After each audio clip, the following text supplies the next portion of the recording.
सबका स्वागत है। आइए दोस्तों देख लेते हैं निफ्टी ने आज कैसा कामकाज किया, क्या हमारे लेवल्स थे, कैसे हमें प्रॉफिट हुआ, क्या हमारे टारगेट हिट हुए और कल निफ्टी क्या काम कर सकते। तो दोस्तों हमने क्लियर डिस्कशन किया था कि ये जो दो कैंडल है इनका जो लो है आप देखिए 18633 और 18634। तो हमारा क्लियर डिस्कशन था कि 630 और 620 की रेंज को अगर निफ्टी ब्रेक करता है तो हम एक पुट की पोजीशन में लेंगे और हमारे टारगेट्स रहेंगे वो 500 तक के टारगेट्स रहेंगे।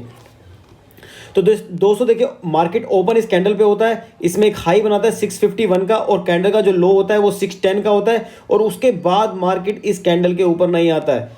उसके बाद कंटिन्यूसली मार्केट नीचे जाता रहता है, कंसोलिडेट करता है और नीचे जाता रहता है और फाइनली जैसा हमने सोचा हमें आराम से 500 के टारगेट देता है। और आपको अगर दोस्तों पिछले वीडियोस में याद हो तो हमारा जो अगला सपोर्ट लेवल था वो 530 का था। कहीं ना कहीं 530 को मार्केट तोड़ता है और 530 के बाद हमारे 400 तक के टारगेट थे पिछले वीडियोस में। तो आराम से निफ्टी हमें फाइनली इस कैंडल का अगर आप लो देखेंगे तो 18388 का लो है, 18400 के हमें टारगेट मिले। अगर आपने पुट में बाइंग किया होगा और ट्रेलिंग स्टॉप लॉस के साथ काम किया होगा तो एक अच्छा प्रॉफिट, एक अच्छा रिटेल इन्वेस्टर के लिए एक अच्छा दिन, काफ़ी दिनों के कंसोलिडेशन के बाद बढ़िया अच्छा मूवमेंट मिला दोस्तों हमें एक डायरेक्शन में और कोई दिक्कत नहीं हुई। मार्केट ने थोड़ा थोड़ा पॉज लिया और फाइनली एक अच्छा फॉल हमें दिया। अब दोस्तों कल क्या, निफ्टी दोस्तों अच्छे लेवल्स पे है, अच्छी गिरावट में है। तो डे चार्ट पे हम लोग देखते हैं कि क्या लेवल्स हमारे हो सकते हैं।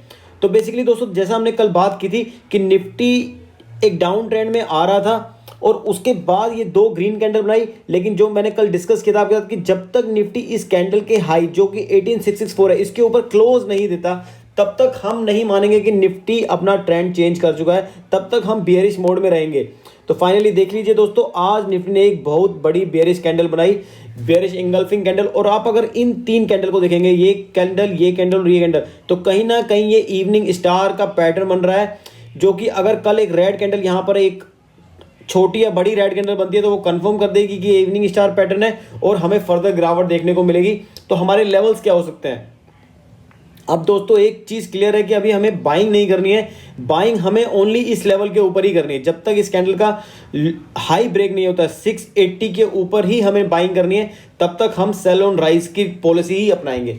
तो दोस्तों देखिए निफ्टी जो हमारा यहाँ पे क्लोजिंग आ रहा है, निफ्टी का क्लोजिंग जो है हमारा 18399 और एडजस्टेड क्लोजिंग प्राइस कहीं ना कहीं 414 है।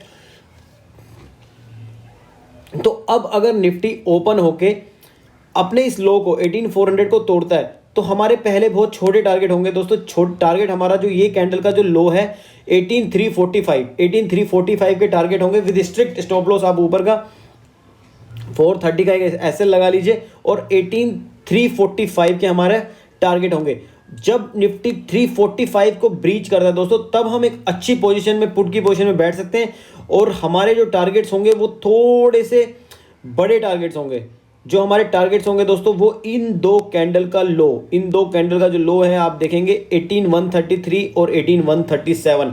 हाँ जी दोस्तों, अगर निफ्टी 350 को ब्रीच करता है तो यकीन मानिए आपको आने वाले दिनों में 135 और 130 के लेवल देखने को मिल सकते हैं। एंड देन 135 के बाद हमारा जो अगला टारगेट होगा वो कहीं ना कहीं 18060 दोस्तों। 18060 पे भी मार्केट ने काफ़ी बार सपोर्ट लिया था। तो 18060 हमारा ये देखिए इस कैंडल का जो लो है, ये लटकती हुई कैंडल जो है, इस कैंडल का जो लो है वो 18604 है। तो 1864 ये कैंडल का भी अगर आप लो देखेंगे तो 18060 है। ये कैंडल का लो देखेंगे तो 18048 है। ये कैंडल का लो देखेंगे तो 18064। तो कहीं ना कहीं हमें नेक्स्ट वीक में 18060 अगर 135 को ब्रीच करता है तो 18060 एंड देन जो हमारा अगला टारगेट होगा वो कहीं ना कहीं 17970 तक के टारगेट हो सकते हैं अगर मार्केट इसी मोड में रहा तो। और जैसे ही मार्केट दोस्तों 135 को ब्रेक करके इसके नीचे क्लोजिंग देगा हम प्रॉपर बेयरिश हो जाएंगे मार्केट में और हम अच्छे आने वाले टारगेट। तो देखिए ये जो दोस्तों गैप है, गैप थ्योरी, जो मार्केट गैप छोड़ता रहता है उनको फिल करने की जरूरत है। तो ये कहीं ना कहीं ये जो गैप है यहाँ पे इस कैंडल का आप हाई देखेंगे 17838 और इस कैंडल का आप लो देखेंगे 17899। तो कहीं ना कहीं ये 840 से ये बीच में गैप छुटा हुआ है। ये 840 का गैप आने वाले एक दो हफ्ते में फिल हो सकता है और उसके बाद कहीं ना कहीं एक ये बड़ा गैप छुटा हुआ है। इस कैंडल का आप हाई देखिए 17328 और ये कैंडल का जो लो है वो कहीं ना कहीं 17584। तो मतलब अगर मार्केट 135 को ब्रेक करता है और इसके नीचे क्लोजिंग देता है तो कहीं ना कहीं हम आने वाले दिनों में यहाँ तक की भी मार्केट की गिरावट देख सकते हैं। दोस्तों कोई बड़ी बात नहीं है अगर निफ्टी हमारा कहीं ना कहीं 17,300 या 17,400, क्योंकि वेरी हाई एवोल्यूशन है निफ्टी के, बहुत ओवरबोट है मार्केट। धीरे धीरे अब ये एक डायरेक्शन में नहीं आएगा, बट बीच बीच में छोटे छोटे, जैसे ये रिट्रेसमेंट दिया, बीच बीच में छोटे छोटे अप आएंगे, बट मार्केट कहीं ना कहीं इस तरफ आ सकता है। लेकिन मार्केट को कहीं ना कहीं इसके नीचे क्लोज देना चाहिए।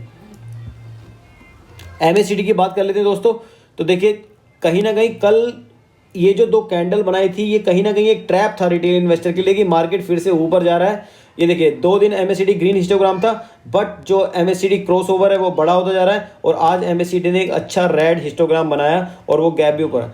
आरएसआई की दोस्तों बात कर लेते हैं। आरएसआई में देखिए, आरएसआई में मैंने आपको कहा था कि आरएसआई पे कहीं ना कहीं ये जो लेवल है, ये 62 का लेवल रेजिस्टेंस का लेवल है। आरएसआई यहाँ से मुड़ सकता है। तो दोस्तों देखिए अच्छा खासा मुड़ा, और नीचे के इन लेवल्स पे जहाँ पे आरएसआई सपोर्ट लेता था 55 58 के लेवल्स, उनको ब्रेक करके जो आरएसआई की आज की वैल्यू है वो 49.39 है।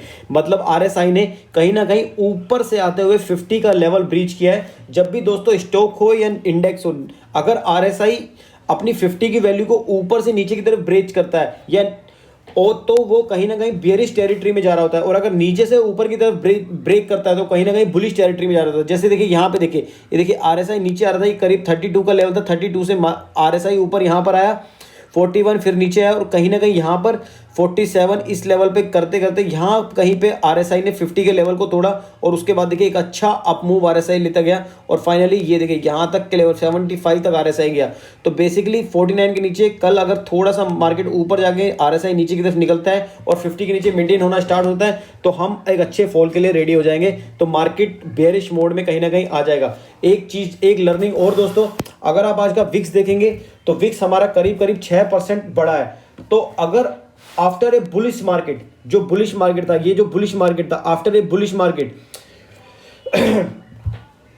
वीकली चार्ट में मैं आपको दिखाऊंगा कि ये बुलिश मार्केट था। ये देखिए यहां से मार्केट बढ़ रहा है। तो अगर आफ्टर ए बुलिश मार्केट जब अपने हाई लेवल पे हो market, whenever market is at high level, और विक्स जो है आपका 10% या कंसेक्यूटिव डेज में 5 से 7% डेली बढ़ता है, तो हमें कोशिश हो जाना चाहिए, क्योंकि एक इमीडिएट टॉप बन सकता है मार्केट का।